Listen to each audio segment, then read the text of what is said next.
मैं एक बाँझ औरत थी, औलाद की खातिर मैं कुछ भी कर सकती थी। एक दिन मेरे घर के नौकर ने मुझे देखकर कहा, आपको बच्चा हो सकता है, अगर मेरी बात मानो। तो मैंने कहा, क्या बात? तो उसने कहा, अगर आपको बच्चा चाहिए तो बच्चे के लिए आपको मेरे साथ एक रात। कभी-कभी इंसान के सामने ऐसी मजबूरी आ जाती है कि उसे सही गलत की पहचान नहीं रहती। कुछ मजबूरियों के होते हुए वो गलत कर बैठता है, जिसके बाद पछताने के अलावा उसके पास कुछ भी नहीं बचता। अल्लाह ने मुझे सब कुछ दिया था। मेरे पास हर किस्म का ऐशो-आराम था, नौकर चाकर, गाड़ी बंगला, सब कुछ था। कहने का मतलब था कि मेरे घर में हर तरह की सहूलत मौजूद थी, पर दौलत सब कुछ नहीं होती है। मुझे एक कमी थी और वो कमी दुनिया की सबसे बड़ी कमी थी। मुझे बस एक औलाद की कमी थी और औलाद ना होने की वजह से मेरा शोहर मुझे तलाक देकर दूसरी शादी करने वाला था। औलाद की खातिर मैं कुछ भी कर गुजरने के लिए तैयार थी, किसी भी हद तक जाने के लिए तैयार थी। मेरे घर में एक नौकर था जो दिखने में काफी खूबसूरत और हट्टा-कट्टा नौजवान था। एक दिन उस नौकर ने मुझसे कहा, मेम साहिबा, आपको बच्चा हो सकता है, पर बच्चे के लिए आपको मेरी एक बात माननी पड़ेगी। मैंने कहा, क्या बात? नौकर ने कहा, मेम साहिबा, बच्चे के लिए आपको मेरे साथ एक रात। मैं सुबह में बगीचे के अंदर कुर्सी पर बैठी हाथ में चाय का कप लेकर चाय पी रही थी। बहुत ही पुरसकून और खुशगवार दिन था, मगर मेरी आंखों से आंसू बह रहे थे। आज मेरे शौहर ने फिर से मुझे वही बात कही थी, जिसको सुनने के बाद मेरी तबीयत बिगड़ गई थी। मेरे पास क्या कुछ नहीं था, खुदा का दिया हुआ सब कुछ तो था। गाड़ी बंगला, नौकर चाकर, हर तरह का ऐशो-आराम मेरे घर में मौजूद था।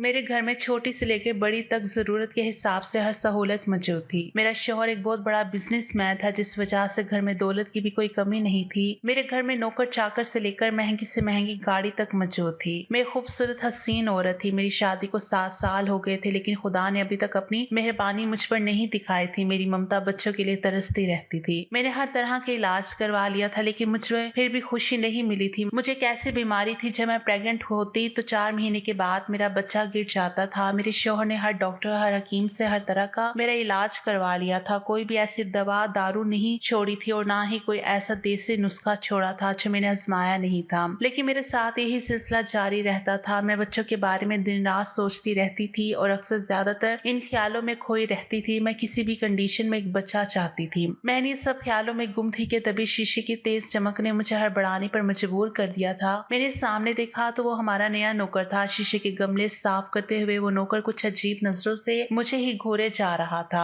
जैसे कि उसने पहले कभी औरत देखी ही ना हो। और जैसी मेरी नजर उस पर पड़ी तो वह बड़ा सा गया था और फौरन से नजर झुकाकर फिर से वही गमला साफ करने में मसरूफ हो गया। अभी कुछ दिन पहले पुराना नौकर काम छोड़कर चला गया था, तो मेरे शौहर ने ये नया नौकर काम पर रखा था। ये नौकर 25 से 26 साल का हट्टा कट्टा खूबसूरत नौजवान था। वो हमारे घर के छोटे मोटे काम और मेरी गाड़ी की ड्राइविंग करता था। मुझे कहीं भी जाना आना होता था तो मैं उसी के साथ जाती थी, या फिर आप यूं समझ लो कि मेरे शौहर ने इसे मेरे इन कामों के लिए रखा था जो काम वो नहीं कर सकता था। मैंने जहां भी जाना होता तो मैं उसी नौजवान के साथ जाती थी। मैंने महसूस किया था कि जब मैं गाड़ी की पिछली सीट पर बैठकर कहीं उसके साथ जाती थी तो वो शख्स बहाने बहाने से मुझे शीशे में से घूरता रहता था। जब मैं उसे देखती तो फौरन से वो नौकर अपनी नजरें बदल लेता था। उस नौकर के दिल में न जाने मुझे लेकर कौन सी ख्वाहिश थी। खैर, मेरा बच्चा गिरने की बीमारी की वजह से मेरा शौहर भी मुझसे तंग आने लग गया था। शौहर क्या, मुझसे तो पूरी दुनिया ही तंग आ चुकी थी। मैं किसी भी महफिल में जाती तो औरतें मुझसे दूर दूर होने लगती थी, जैसे मैं कोई अछूत हूँ। खास तौर पर प्रेग्नेंट औरतें तो मुझे यूं देखती थी जैसे कि मैं कोई डाइन हूँ। मेरा साया भी अगर उन पर पड़ गया तो उनका बच्चा मर जाएगा। मैं जानती थी मुझे महफिलों में लोग शायद इसलिए बर्दाश्त करते थे कि मेरा शौहर एक बहुत बड़ा अमीर बिजनेसमैन था और उसके ताल्लुकात की वजह से सब लोग मुझे बर्दाश्त करने पर मजबूर थे। रात को भी मैं एक पार्टी में गई हुई थी, लेकिन बहुत सी औरतें मुझसे ठीक से बात नहीं कर रही थी, क्योंकि सभी जानती थी कि जब मैं प्रेग्नेंट होती थी तो 4 महीने के बाद ही मेरा बच्चा गिर जाता था। एक औरत के लिए ये बहुत बड़ी तकलीफ है। 4 महीने तक वो अपने पेट में अपनी औलाद को महसूस करके उसे पालती रहे और फिर 4 महीने बाद इस दुनिया में आने से पहले ही इसका बच्चा पेट में ही मर जाए। ये मेरे लिए कितने दुख की बात थी। खैर, मैंने अपने आंसू पहुंचे और हाथ में पकड़ा हुआ चाय का खाली कप टेबल पर रख दिया। घर में करने के लिए मेरे पास कोई काम नहीं होता था। घर का सारा काम तो नौकर किया करते थे, इसलिए मैं हर वक्त इन्हीं ख्यालों में खोई रहती थी। रात को जब इमरान घर आते तो मेरा बुझा हुआ चेहरा देखकर उसके माथे पर अजीब सी सलवटें पड़ जाती थी। इमरान मेरे पापा के साथ काम किया करता था। मैंने उसे अपने पापा के ऑफिस में ही देखा था और फिर मेरे पापा ने इमरान को खुद ही मेरे लिए पसंद किया था और उसे मेरे साथ शादी करने के लिए कहा था। इमरान को मुझसे शादी करने पर कोई एतराज नहीं हुआ था। हम दोनों की शादी को 7 साल का वक्त गुजर गया था और इन 7 सालों में मैं 3 बार प्रेग्नेंट हुई थी, लेकिन हर बार ही मेरा बच्चा मेरे पेट में ही मर जाता था। इमरान ने मेरा इलाज करवाने के लिए कोई भी कसर नहीं छोड़ी थी। सारी सारे हकीम, बड़े से बड़े डॉक्टर, इमरान ने इन सबको मुझे दिखाया था। यहाँ तक कि मुझे बाहर के मुल्कों के डॉक्टरों को भी दिखाया था। मैंने भी बच्चे की खातिर अपनी तरफ से कोई कसर नहीं छोड़ी थी। मैंने हर मस्जिद दरबार में माथा टेका था। बच्चे की खातिर मैंने ना जाने कितने मज़ारों पर धागे बांधे थे, लेकिन फिर भी मेरी गोद सुनी की सुनी ही थी। मेरी बीमारी ऐसी बीमारी थी जो खत्म होने का नाम ही नहीं ले रही थी। अब तो हर वक्त इमरान भी मुझे ताने देने लगा था और कहता रहता था 7 साल हो गई हैं, लेकिन अभी तक तुम मुझे एक बच्चा नहीं दे सकी। मैं तुमसे अब थक चुका हूँ। इतनी सारी जायदाद है मेरे पास, लेकिन इस जायदाद का कोई भी वारिस नहीं है और ना ही मुझे तुमसे आगे कोई उम्मीद दिख रही है। मैं क्या करूंगा इतने पैसों का? अगर मैं मर गया तो मेरा सब कुछ दूसरे ही खाएंगे। मेरी सारी जायदाद इनके हवाले हो जाएंगी। आज भी मैं गुमसुम बैठी उसकी बातें चुपचाप ही सुन रही थी और दिल ही दिल में रो रही थी, क्योंकि रोने की सिवा और मैं कर भी क्या सकती थी। इमरान को तो मैं कुछ कह भी नहीं सकती थी और वो पिछले 2 साल से मुझे ऐसे ही सुनाते आ रहे थे, लेकिन मैं बिल्कुल खामोश रहती थी, क्योंकि मैं जानती थी कुछ ना कुछ कमी मेरे अंदर ही थी और मैं इमरान की बातों का मतलब अच्छी तरह से जानती भी थी। और जो इमरान चाहता था मैं उसकी इजाजत उसे किसी भी कीमत पर नहीं दे सकती थी। वो 2 साल से मुझे दबे दबे लफ्जों से कह रहा था, लेकिन आज तो उसने मुझे साफ साफ कह दिया था। इमरान ने मुझसे कहा था, रिमशा मुझे एक बच्चा चाहिए और वो बच्चा तो मुझे नहीं दे सकती और इसलिए मैं दूसरी शादी करना चाहता हूँ। इमरान की बात सुनकर मेरे सर पर आसमान फट गया था। मेरे पैरों तले से जमीन ही निकल गई थी। मैं रोने लगी थी क्योंकि मुझे मेरी दुनिया उजड़ती हुई दिखाई दे रही थी। मैंने इमरान का हाथ पकड़ लिया और मैंने इमरान से कहा, तुम क्या कह रहे हो? तुम दूसरी शादी करना चाहते हो? मैं तुम्हें ये सब किसी भी कीमत पर नहीं करने दूंगी। इमरान ने मुझसे कहा, रिमशा और मैं कर भी क्या सकता हूँ? मुझे वारिस चाहिए जो तुम मुझे दे नहीं सकती हो, इसलिए मैं दूसरी शादी करना चाहता हूँ और मुझे ऐसा करने से कोई भी नहीं रोक सकता है। इमरान ये सब बातें मुझे बहुत ही संजीदा तरीके से कह रहे थे। मेरी आंखों में आंसू आ गए थे और मैं टूटे हुए दिल से इमरान की तरफ उम्मीद भरी नजरों से देखते हुए इमरान से कहने लगी, प्लीज तुम ऐसा मत करो। तुम क्या समझते हो औलाद ना होने का गम क्या सिर्फ तुम्हें ही है, मुझे नहीं है क्या? मैं भी औलाद के लिए तड़पती हूँ। मैं अपनी औलाद को खो देने के बाद किस तकलीफ से गुजरती हूँ तुम्हें क्या पता।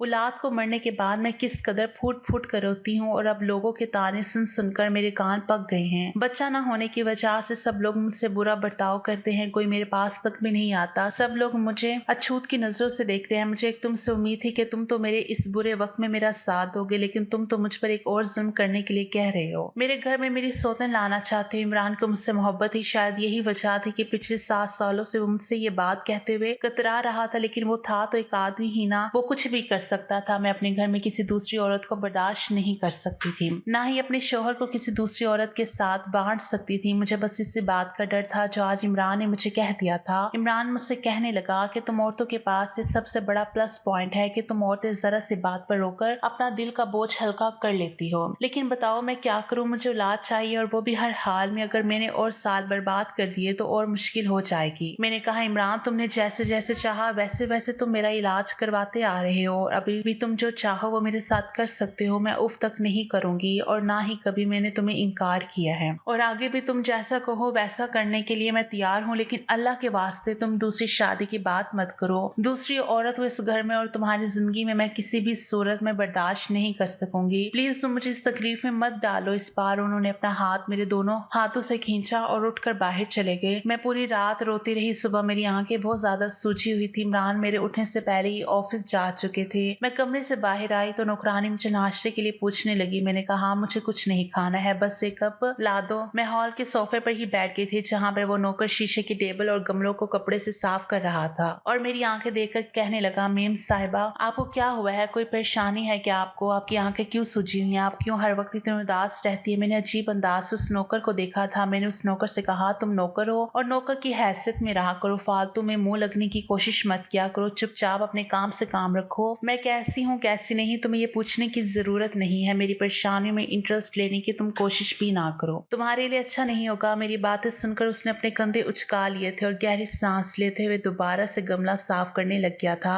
नुकरानी ने मेरे सामने जूस रख दिया और चली गई थी। मैंने जूस का गिलास पकड़ा और पीने लग गई। तभी वो नौकर दोबारा से मुझसे कहने लगा, मेम साहिबा ये आपकी मर्जी है। मैंने तो आपसे इंसानियत के नाते ये सब कुछ पूछा था। अगर आप किसी को अपना गम बता दोगी तो आप छोटी थोड़ी हो जाओगी। मेम साहिबा गम बांटने से गम घटता है और खुशियां बांटने से बढ़ती है। किसी दूसरे को अपने गम बताने से हो सकता है कि सामने वाले के पास आपकी परेशानी का हल हो सकता है आपकी परेशानी दूर हो जाए। उस नौकर की बातों ने मुझे चौंका कर रख दिया था। मुझे हैरत इस बात की हुई थी कि वो कैसे जानता था कि मुझे क्या परेशानी है। उससे तो अभी आए हुए बस 1 महीना भी नहीं हुआ था। फिर मेरे दिमाग में आया कि घर में इतने सारे नौकर नुकरानियां हैं, किसी ने उसे भी इस बात का बता दिया होगा। दूसरा ख्याल मेरे दिमाग में ये आया था कि हो सकता है ये किसी पीर फकीर को ही जानता हो जो मेरी इस परेशानी को हल कर दे। मैंने उस नौकर से कहा, तुम इधर मेरे पास आओ, जरा मेरी बात सुनो। मेरा ये कहना था कि शायद वो पहले से इस बात के इंतजार में था। फौरन से सफाई वाला कपड़ा उसने एक तरफ रखा और मेरे पास जमीन पर आकर बैठ गया। मैंने कहा, तुम्हें कैसे पता कि मुझे क्या परेशानी और मैं क्यों उदास और परेशान रहती हूँ? मेरी बात सुनकर वो कहने लगा, पता तो चल ही जाता है, मुझे बड़ा दुख होता है आपके बारे में। ये सब सुनकर मुझे ये बात आपकी नुकरानी ने बताई थी। मैंने कहा, तुम्हारे पास इस परेशानी का कोई हल है? मेरी इस बात पर उसकी नजर झुकी हुई थी। वो कहने लगा, परेशानी का हल तो है, लेकिन छोड़ो, आप ये काम नहीं कर सकती हो। मैंने कहा, ऐसा भी क्या काम है जो मैं नहीं कर सकती हूँ? तो मुझे बताओ तो सही। मेरी बात सुनकर वो उठकर खड़ा हो गया था और कहने लगा, मेम साहिबा, मुझे पता है आप किसी भी हालत में वो काम नहीं कर सकती हो। ये कहकर मेरा नौकर वहां से चला गया था और मैं उसे हैरत से जाते हुए देखती ही रह गई थी। और अब मैं ये सोच सोच कर परेशान होने लगी कि भला ऐसा भी क्या काम था जो मैं नहीं कर सकती थी, जबकि औलाद पाने के लिए मैं कुछ भी कर गुजरने के लिए तैयार थी, किसी भी हद तक जाने के लिए तैयार थी। औलाद की खातिर मैंने मुश्किल से मुश्किल इलाज करवाए थे, डॉक्टर के पास पैसा पानी की तरह बहाया था, हकीम पीर फकीर किसी को भी नहीं छोड़ा था। हालांकि मैं पढ़ी लिखी औरत थी, लेकिन फिर भी मैंने पीर फकीरों पर यकीन किया था। मुझे जिसने जैसा कहा मैं वैसे ही मान लेती और फिर मैं वो सब करती थी, लेकिन कुछ नहीं होता था। इंसान उम्मीद पर ही जिंदा रहता है। जब उस इंसान को कोई नया रास्ता नजर आता है तो उसे फिर एक उम्मीद मिल जाती है और वो उस उम्मीद के सहारे यही सोचने लगता है कि शायद अब हमारी परेशानी दूर हो जाएगी। मुझे भी एक नई उम्मीद मिल गई थी जो उस नौकर से थी। मैं सोच चुकी थी कि वो नौकर मुझे जिस इलाज के बारे में बताना चाहता है मैं वो जरूर करूंगी। मेरी परेशानी ये थी कि इमरान मुझे दूसरी शादी करने के लिए खुद ही कह चुके थे। अगर उन्होंने दूसरी शादी कर ली तो मेरा क्या होगा? मैं तो कहीं की ना रहूंगी। अब तो मुझे हर कीमत पर औलाद चाहिए थी, चाहे मुझे कोई भी रास्ता अपनाना पड़े। मैं अपने शोहर को छोड़ नहीं सकती थी और ना ही किसी दूसरी औरत के साथ इमरान को बर्दाश्त कर सकती थी।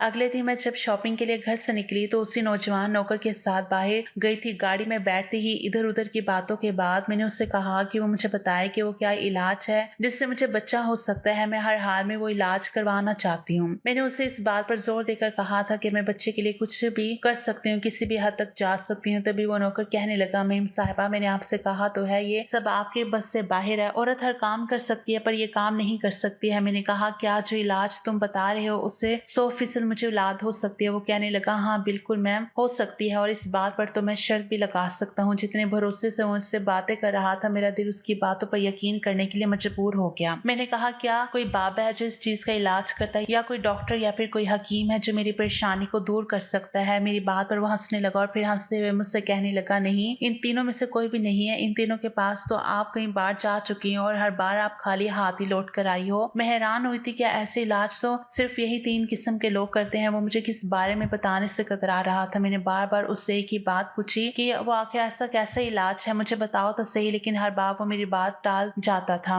जितना मैं उसे जिद करती पूछने के लिए, इलाज के बारे में जानने के लिए कि आखिर ऐसा कौन सा इलाज था जो मेरी इस बीमारी को खत्म कर सकता था, उतना ही वो आदमी मुझे बताने को तैयार ना था। अब तो मैं दिन रात बस यही सोचती रहती थी कि वो मुझे किसी तरह से इस इलाज के बारे में बताए ताकि मेरा घर टूटने से बच जाए। आजकल मैंने देखा था कि इमरान मुझसे बिल्कुल भी बात नहीं करते थे। ऑफिस से घर आते ही लैपटॉप लेकर बैठ जाते थे और उसके बाद मोबाइल पर अपने दोस्तों से बात करते थे और तो कभी चैट पर बिजी रहते थे। अगर मैं उससे कोई बात भी शुरू करती तो वो मुंह बनाते हुए कमरे से बाहर निकल जाते थे। लेकिन उसके बाद जो मैंने देखा, मेरे पैरों के नीचे से जमीन ही निकल गई थी। आज भी उस नौकर के साथ एक शॉपिंग मॉल पर गई हुई थी जहां मैंने इमरान को एक खूबसूरत लड़की के साथ बैठे हुए देखा। शायद वो उस लड़की को शॉपिंग करवा रहे थे।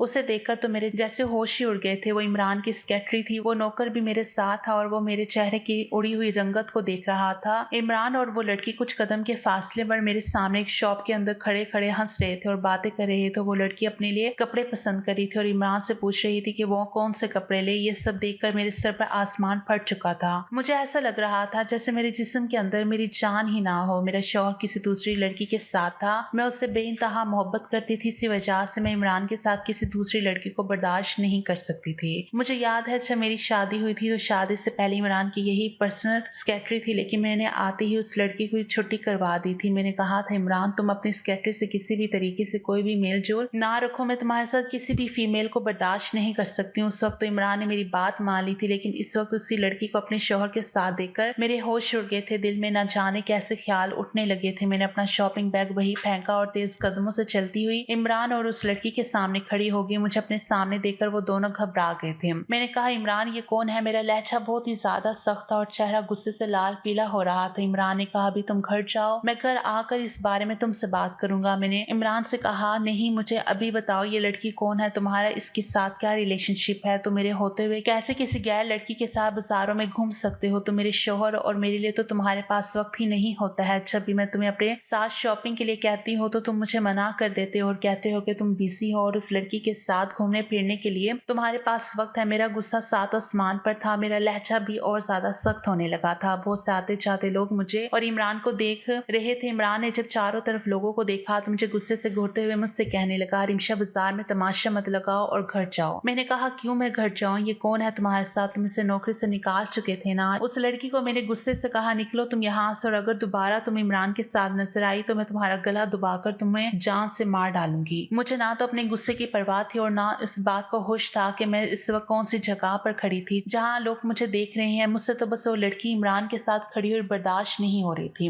मेरी बात सुनकर वो लड़की फौरन से वहां से चली गई थी। उसके बाद इमरान ने मुझे बाजू से पकड़ा और मुझे मॉल से बाहर खींचता हुआ ले आया। वो नौजवान लड़का भी हमारे पीछे पीछे आने लगा। इमरान ने मुझे गाड़ी का पिछला दरवाजा खोलकर अंदर की तरफ पूरे जोर से धकेल दिया था और खुद ही मेरे बराबर में बैठ गया और उस लड़के से कहने लगा, गाड़ी चलाओ। वो चुपचाप गाड़ी चलाने लगा। मैं रोने लगी। मैंने कहा, इमरान, मैं तुम्हें किसी भी कीमत पर दूसरी शादी नहीं करने दूंगी। इमरान मुझे जहर भरी नजरों से देख रहा था और गुस्से से कहने लगा, तुमने पहले ही मेरा शॉपिंग मॉल पर बहुत तमाशा बना दिया है। गाड़ी में चुपचाप बैठी रहो वरना ये ना हो कि मेरा तुम पर हाथ उठ जाए। इमरान का ये कहना था कि गाड़ी को एकदम ब्रेक लगी थी। झटके से गाड़ी रुकने की वजह से मैं और इमरान आगे की तरफ झुके थे। इमरान उस लड़के से कहने लगा, क्या तुम पागल हो गए हो? तुमने यूं अचानक गाड़ी क्यों रोकी है? वो पीछे पलट कर देखने लगा और कहने लगा, साहब जी, औरत से ऐसी बातें नहीं करते हैं। मैम साहिबा परेशान है, आप उन्हें आराम से भी समझा सकते हैं। मैं ये नहीं समझ पा रही थी कि उसने इमरान से ऐसा क्यों कहा था। ये मेरा और इमरान का मामला था, वो होता कौन था हमारे बीच में बोलने वाला? यही हाल इमरान का भी था। इमरान पहले से ही मुझ पर गुस्सा था और उस नौकर के कहने पर इमरान का पारा और बढ़ गया था। इमरान आंखें लाल करते हुए नौकर से कहने लगा, तू अपनी औकात मत भूल, तू एक मेरे घर का नौकर है और तू मामूली नौकर मुझे सिखाएगा कि मुझे अपनी बीवी से कैसे बात करनी है। अपने काम से काम रखो और चुपचाप गाड़ी चलाओ। वो लड़का भी काफी गुस्से में था। उसने इस बार बड़ी तेज स्पीड में गाड़ी चलाई थी। जैसे ही हम बंगले के अंदर दाखिल हुए, इमरान मुझे कमरे में लेकर चले गए और कमरे में जाते ही कहने लगे कि आखिर तुम चाहती क्या हो? अगर तुमने ऐसे ही तमाशे लगाए रखे तो मैं सचमुच शादी करके किसी लड़की को यहाँ ले आऊंगा। मैंने कहा कि मत भूलो कि जिस जायदाद पर तुम इतना अकड़ रहे हो वो सब मेरी है। ये बिजनेस मेरा है, ये बंगला भी मेरा है। आज तक मैंने इमरान से ये बात नहीं जताई थी लेकिन अब जता रही थी। मैंने कहा, तुम शायद भूल चुके हो कि तुम मेरे पापा के साथ काम करते थे। मेरे मुंह से ये बात सुनकर वो कहने लगा कि बड़ा घमंड है ना तुम्हें अपने पैसे पर, इस घर पर। वो मेरे पास आया और चिल्लाकर कहने लगा कि तुमने मुझे दिया ही क्या है? एक औलाद तक तो तुम मुझे दे ना सकी, तुम्हें अपने पैसे पर इतना ही घमंड है तो ठीक है, मैं तुम्हें तलाक देता हूँ। ये सुनकर मेरे पैरों तले से जमीन निकल गई थी। मुझे यकीन नहीं हो रहा था कि इमरान ने मुझे ये सब कहा था। मैं इमरान से कोई भी उम्मीद कर सकती थी लेकिन तलाक की तो मैंने कभी भी हरगिज उम्मीद नहीं की थी। एक ही मिनट में उसने मुझे तलाक दे दी और फिर सारी धन दौलत को वो अपने पैरों से कुचलता हुआ जाने लगा। इमरान चाहते चाहते मुझसे कहने लगा, संभालो अपना घर और अपना कारोबार, मैं भी देखता हूँ तुम कैसे सब कुछ संभालती हो। मुझे पैसों की कमी नहीं है, मैं बहुत पैसे बना चुका हूँ। ये कहकर इमरान घर से निकल गया था और मैं यूं खड़ी थी जैसे मैं कोई पत्थर की मूर्त हूँ। मुझे इमरान से तलाक का सदमा बर्दाश्त ही नहीं हुआ था जिसकी वजह से मैं चक्कर खाकर वही सर के बल बेहोश होकर गिर गई थी। जब मुझे होश आया तो मैं अपने बेड पर लेटी हुई थी और डॉक्टर मुझे चेक कर रहे थे। उस नौकर समेत मेरे सारे नौकर चाकर मेरे कमरे में थे। नौकर ने मुझे होश में देखा तो पूछने लगा कि आपको क्या हुआ था। मैं उसे क्या बताती कि मैंने आज क्या खो दिया है। मैंने उस नौकर को कोई जवाब नहीं दिया था। डॉक्टर कुछ दवाई लिखकर कहने लगा कि ये दवाई मंगवा लो, आप ठीक हो जाओगे। डॉक्टर घर से जा चुका था। उस लड़के ने घर की नौकरानी से कहा कि मैडम के लिए फ्रेश जूस लेकर आओ। वो नौकरानी भी कमरे से बाहर निकल गई। वो लड़का चलता हुआ मेरे पास आ गया और कहने लगा, मुझे पता है आप बहुत बड़े सदमे से गुजरे। ये बात सुनकर मैंने हैरत से उसकी तरफ देखा था। वो कैसे जानता था? क्योंकि जो बातें इमरान ने मुझसे कही थी वो एक बंद कमरे में कही थी। मैंने कहा कि तुम ये सब कैसे जानते हो? मेरा लहजा बिल्कुल टूटा हुआ सा था। तो वो कहने लगा कि मुझे आपकी फिक्र थी इसलिए मैं आपके कमरे के पास खड़ा हो गया था क्योंकि साहब जी बहुत गुस्से में थे और आप भी। मुझे डर था कि साहब जी कहीं आप पर हाथ ना उठाएं, इसलिए आपके बीच होने वाली बातों को मैं सुन रहा था। मैं रोने लगी। मैंने कहा, अगर मेरी औलाद होती तो इमरान मुझे कभी नहीं छोड़ता। वो कहने लगा कि अगर आप इलाज करवाएं तो आपको औलाद हो सकती है। मैंने कहा कि अब मैं क्या करूंगी, कैसे इलाज करवाऊंगी और किसके लिए? इमरान ने तो मुझे तलाक दे दी है। वो कहने लगा कि आप मुझसे शादी कर लो, आपको आपके हर सवाल सवाल का जवाब मिल जाएगा और औलाद भी हो जाएगी। उसकी बात सुनकर मैं सोच में पड़ गई थी कि पहले जब मैंने इसे इलाज के लिए कहा था तब तो ये इनकार करता रहा, और अब जैसे इमरान ने मुझे तलाक दी तो वो कहने लगा कि अगर मैं इससे शादी कर लूं तो मुझे औलाद भी हो जाएगी। मेरा सर उसकी बातें सुनकर चकराने लगा था। मैंने अभी उसे कमरे से बाहर भेज दिया था, लेकिन पूरा वक्त मैंने यही सोचकर गुजारा था कि एक बार इसकी बात मान लेने में कोई हर्ज नहीं है। गुस्से में आकर इमरान ने मुझे तलाक तो दे दिया। अगर मैं उस लड़के के साथ शादी कर लूं और मुझे सच में औलाद हो जाए तो मैं उससे तलाक ले लूंगी और दोबारा इमरान से शादी कर लूंगी। वो भी मुझे अपना लेगा क्योंकि उन्हें मुझसे औलाद ही तो चाहिए थी जो मुझे उस लड़के से मिल जाएगी। अगले दिन फिर मैंने उस नौकर से कहा कि मुझे उससे शादी करने में कोई इतराज नहीं है। ये सुनकर वो खुश हो गया। शाम को ही मेरी शादी उस नौकर से हो गई थी जिसका नाम मुबशिर था, और आज पहली बार मैंने उसका नाम जाना था। मैं बहुत ज्यादा तैयार नहीं होती क्योंकि ये मेरी कोई दिली ख्वाहिश तो नहीं थी, एक मजबूरी की शादी थी।